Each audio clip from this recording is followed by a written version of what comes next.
ነብዩ አለይሂ ሰላቱ ወሰለም ከዛ በኋላ ደግሞ በአኺር ዘመን አሁን ባለንበት ዘመን የሚከሰቱ ነገራቶችንም ተናግረዋል። ያንንም ሰይዱና አሊ ኢብኑ አቢ ጣሊብ የተናገሩት ነገር አለ።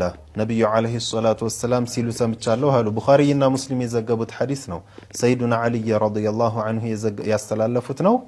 ነብዩ አለይሂ ሰላቱ ወሰለም ምናሉ ያእቲ ፊ አኺር ዘማን ቀውሙን በመጨረሻው ዘመን ሰዎች ይመጣሉ። ሁደሳኡል አስናኒ ሱፈሃኡል አህላሚ እድሜያቸው አነስ ያሉ ያኒ ወጣት የሆኑ ማለት ነው። ሱፈሃኡል አህላም ማስተንተን የማይችሉ አስተሳሰባቸው የወረደ የሆኑ ሰዎች ይመጣሉ። ሱፈሃ የሆኑ يقولون من خير قول البريه አሉ ነብዩ አለይሂ ሰላቱ ወሰለም የራሳቸው ንግግር ማለት ነው። የኔን ንግግር ይናገራሉ ላኪን يمرقون من الإسلام كما يمرق السهم من الرمية አሁንም ይችን ቃል ተደገማት። ከእስልምና ይወጣሉ ልክ ቀስት ከደጋኑ ወጦ የመታውን ነገር አልፎት እንደሚሄደው እነዚህም ሰዎች ከእስልምና ይወጣሉ አሉ። በጣም በፍጥነት ነው የሚወጡት ማለት ነው። የምሩቅ እንደዚሁም ፍጥነቱን ብቻ ሳይሆን የሚያመላክተው ከእስልምና ምንም ሳይይዙ እንደሚወጡ ነው።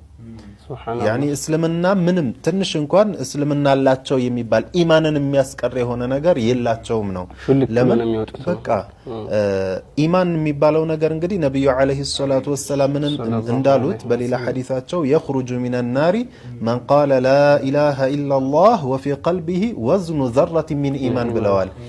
አስል الإيمان የኢማን መሰረቱን ያዘ ሰው ምንም ያክል ወንጀል ቢኖርበት መጨረሻ ላይ ከጀሃነም ወጥቶ ጀነት ይገባል ብለውናል። እነዚህ ሰዎች ግን ምንም የላቸውም ነው። በቃ ከእስልምና ምንም ነገር የላቸውም። አስል الإيمان እንኳን ይሄዳል ማለት ነው። لا يجاوز إيمانهم حناجرهم ኢማናቸው ጉሮሯቸውን አያልፍም። ካንገት በላይ የሆነ ኢማን ነው። የምላስ ኢማን ናት።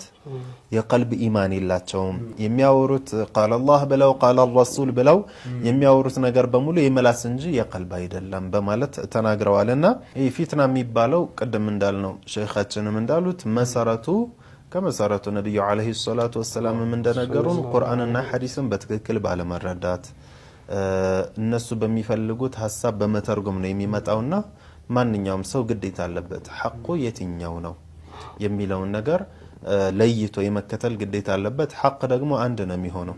እኛ ሐቅ ላይ ማን እንዳላናቀም እኛ እንደው ብቻ ላ ኢላሃ ኢላላህ እንላለን ብቻ አይደለም።